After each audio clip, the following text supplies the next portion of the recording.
નમસ્કાર દર્શક મિત્રો, જન ભારત ન્યૂઝમાં તમારું હાર્દિક સ્વાગત છે। હું છું Mansuri Sherbanu.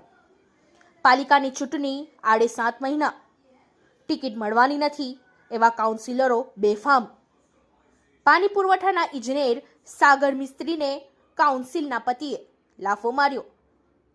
Ward number 5ના councillor Prafulla જેઠવાના પતિ રાજુ જેઠવાએ કોઈ કામે અસિસ્ટન્ટ એન્જિનિયર સાગર મિસ્ત્રીને તમાચો મારતા પોલીસ ફરિયાદ। Bureau report Taufik Sheikh.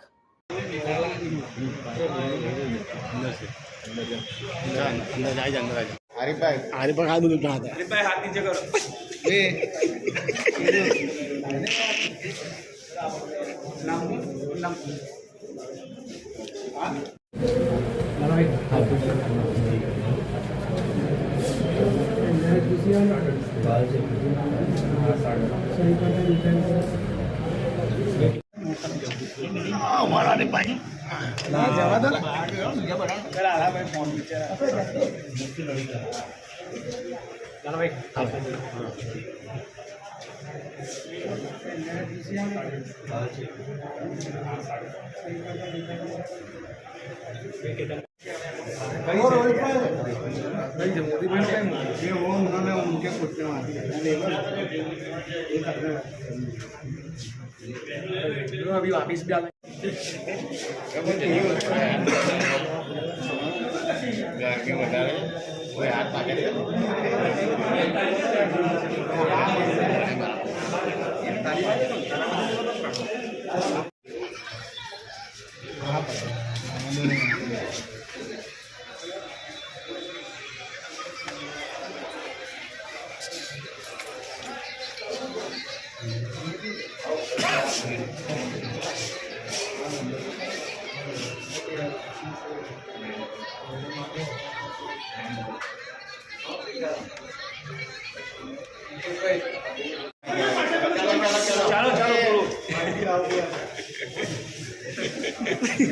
माहिती गर्मी कोण वधी गई है बर्फ ने लादी आलो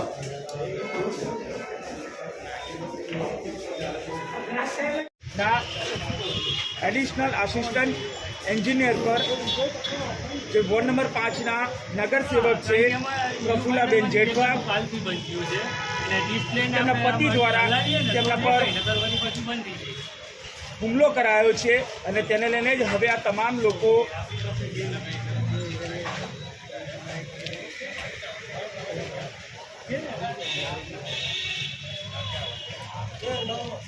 બોલો। અચ્છા, કયો એરિયા હતો અને કયા કામગીરી માટે તમે ગયા હતા અને શું થયું? અમિતનગર બ્રિજના બાજુમાં વાલ ચેમ્બર છે, એ વાલનું મેન્ટેનન્સ કરવા માટે અને એને વાલને ચેક કરવા માટે હું અને અમારા નાકાઈ શ્રી સ્મિતેશભાઈ પટેલ સાહેબ ગયા હતા। ત્યાં આગળ વોર્ડ નંબર 4નો વિસ્તાર છે, એ જગ્યા પર સ્મિતેશભાઈ પટેલ સાહેબ, હું અને અમારા બીજા કર્મચારીઓ હાજર હતા। એ દરમિયાન વોર્ડ નંબર 5ના કોર્પોરેટર પ્રફુલ્લાબેન જેઠવા, એમના હસબન્ડ રાજુભાઈ જેઠવા અને એમના સાથે એક કાર્યકર્તા આવે છે અને અમારા સ્મિતેશભાઈ પટેલ સાહેબ છે નાકાઈ, એમના સાથે ઉદ્ધતાઈભર્યું વર્તન કરવા માંડ્યા, હેલ્ફેલ બોલવા માંડ્યા। એટલે પહેલાં સાહેબે પણ રેજિસ્ટ કર્યું અને પછી મેં પણ કીધું કે તમે શાંતિથી વાત કરો, તમારો થોડોક ટોન વ્યાજબી નથી, પ્રોપર શાંતિથી તમે વાત કરો, આવી રીતે તમે વાત ના કરો। એના અંદર એમના હસબન્ડ જે છે એ ઉશ્કેરાઈ ગયા અને એમણે હુમલો કર્યો। અચ્છા, એ વાત તો એવી આવે છે કે જે એરિયા તમારો હતો નહીં ત્યાં આગળ તમે ગયા ને એ દરમિયાન આ થયું, એવી પણ એક ના, એકચ્યુઅલી એવું છે કે હું જે એરિયામાં હતો એ ત્યાં જ મારી ફરજનું સ્થળ છે। વોર્ડ નંબર 4માં હું ફરજ બજાવું છું। જે વિસ્તારમાં હું કામગીરી કરી હતી એ મારો જ વિસ્તાર હતો। કોર્પોરેટર શ્રી બીજા વોર્ડમાંથી ત્યાં આગળ આવ્યા છે। અચ્છા, એ એવું કહી રહ્યા છે કે ભાઈ કામની વાતની જે વાત હતી તો વાતની વાત રહે તો વાંધો નહીં, પણ શૂટિંગ શું કામ ઉતાર્યું? એમના શૂટિંગને લઈને નારાજગી હતી। એકચ્યુઅલમાં એવું હતું કે આ સાહેબ સાથે અભદ્ર વર્તન કરતા હતા અને એનું વિડીયો શૂટિંગ એ કરી રહ્યા હતા। હા, એમનું વિડીયો શૂટિંગ એમના એક કાર્યકર્તાને લઈને આવ્યા હતા, એનું વિડીયો શૂટિંગ કરી રહ્યા હતા અને એટલા માટે અમે અમારા બચાવવા માટે પછી અમે વિડીયો શૂટિંગ અમે ચાલુ કર્યું। એમાં બેને ના પાડી કે તમે વિડીયો શૂટિંગ ના કરો અને અમે ખાલી એટલું જ કીધું કે તમે થોડીક શાંતિથી વાત કરો। એના અંદર આ ઘટના બની છે, બીજું કંઈ થયું નહીં। શું નામ તમારું? સાગર મિસ્ત્રી। હવે ખુદ કોર્પોરેટરના પતિદેવ દ્વારા અધિકારી પર માર મારવામાં આવ્યો, ઘટના કેટલી ગંભીર છે, ક્યાં આવ્યા છો આજે આપ?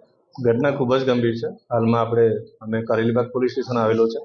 પાણી પુરવઠાના વિતરણ શાખાનો આખો સ્ટાફ અહીંયા આગળ હાજર છે 24 કલાક સ્ટાફ દ્વારા કામગીરી કરવામાં આવતી હોય છે, ત્યારે જુદી જુદી પ્રકારની લોકોની ફરિયાદોને ધ્યાનમાં રાખી અને સ્ટાફ એ મુજબની કામગીરી કરતો હોય છે.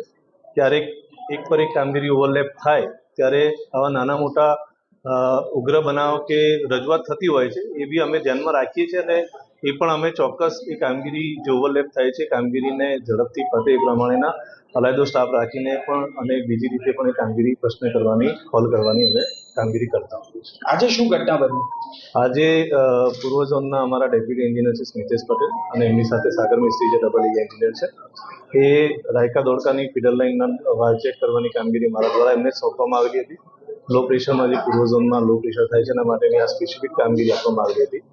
આ કામગીરી દરમિયાન પૂર્વ ઝોનના જે સ્થાનિક કાઉન્સિલર છે પ્રફુલ્લાબેન, એમના દ્વારા એન્જિનિયરને ફોન કરીને અન્ય સ્થળ પર બોલાવવાની રજૂઆત કરવામાં આવી.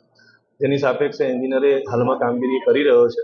એ કામગીરી પૂર્ણ થયા બાદ એ સ્થળ ઉપર આવવા માટે જણાવેલું તો બેને એમની પાસે એમનું લોકેશન માંગી અને જે કામગીરી કરતા હતા અમિત ગઢવી પાસે ત્યાં આગળ બેન હા, શું માનો છો આ પ્રકારનું વર્તન કેટલું યોગ્ય માનો છો? આ પ્રકારનું એ વર્તન જરા પણ યોગ્ય નથી અને જરા પણ ચલાવી લેવા એવું નથી, કારણ કે એન્જિનિયરો પણ વડોદરા શહેરના જ છે. અમે પણ વડોદરા શહેરમાં જ રહીએ છીએ. રાત દિવસ અમે પણ ઘર પરિવાર છોડીને આ કામગીરી કરતા હોઈએ છીએ અને આ કામગીરીમાં લોકોને તકલીફ ના પડે એ પ્રમાણેના તમામ પ્રશ્નોનું નિરાકરણ થાય અને પાણી એવી એક આપણે સુવિધા કહી શકીએ કે જે 24/7ની સુવિધા છે. અને આની અંદર ઘટ મૂકવાના, ગરમીની સિઝન છે, પાણીનું પ્રેશર ઓછા થવાના, કોન્ટામિનેશનના એવા વિવિધ પ્રશ્નો આવતા હોય છે. એટલે વિવિધ પ્રશ્નોની કામગીરી આપણે કામ કરતા ધાર્મિક કોઈ ડર લાગે છે કામ કરતા વખતે? હાલમાં સ્ટાફ ડરેલો છે. મને જે જાણ કરવામાં આવેલી હતી હું અન્ય સ્થળે હતો ત્યાંથી હું પહોંચેલો છું. સ્ટાફ ડરેલો છે અને કામગીરી કરવા માટેનું હાલમાં ના પડે. હડતાલ કરશો? જી બિલકુલ શું માનો છો? હવે એમને માફી માંગવી જોઈએ કે રાજીનામું આપવું જોઈએ? શું માંગ કરો છો?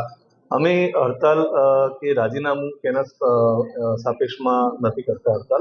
અમે હડતાલ ફક્ત એટલે કરીએ છીએ કે સ્ટાફ જે છે તે ખૂબ જ ઓછા સ્ટાફની અંદર કોર્પોરેશન કામ કરે છે અને આવી રીતે 24 કલાક કામગીરી કરવાની હોય ત્યારે વાર તહેવાર કશું પણ જેવા વગર કામગીરી કરતા હોઈએ છીએ.